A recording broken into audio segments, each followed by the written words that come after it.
Mama Debo called me this morning that why is our generator not charging battery through the inverter?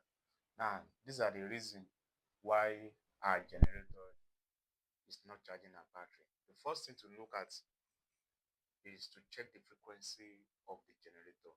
Once the frequency of the generator is not balanced, the inverter will not accept it. And once the inverter is not accepting it, the battery will not charge.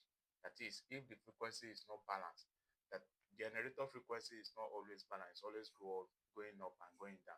And if it's not up to 50 hertz, it will not charge. The battery will not charge through the inverter.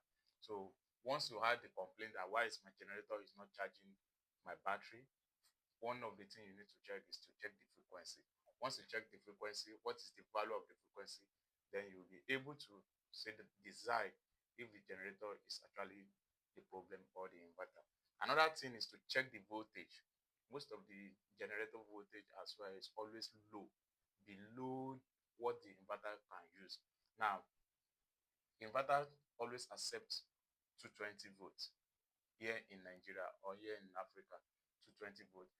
Once your generator is supplying, let's say 135 or 140 volts or 150 volts, the inverter will not accept it.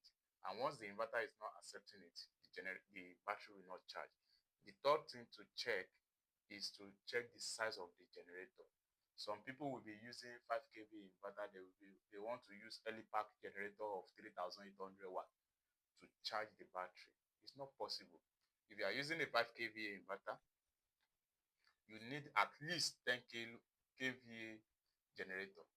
At least 10 kVA generator. You can't be using a 5 kVA inverter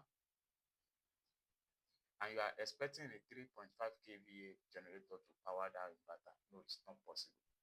The size does not matter. The physical size does not matter, but the actual load that it can carry matters a lot.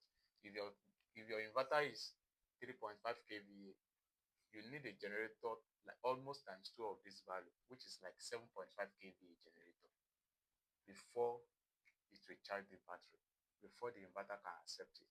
So once again, if your generator is not charging your battery, you need to check the frequency. Once you check the frequency, does the frequency balance? Is it up to 50 hertz? Then you need to check the voltage. Is the voltage low or is the voltage too high? Once you check the voltage, you correct the voltage as well. Then you check the size of the generator.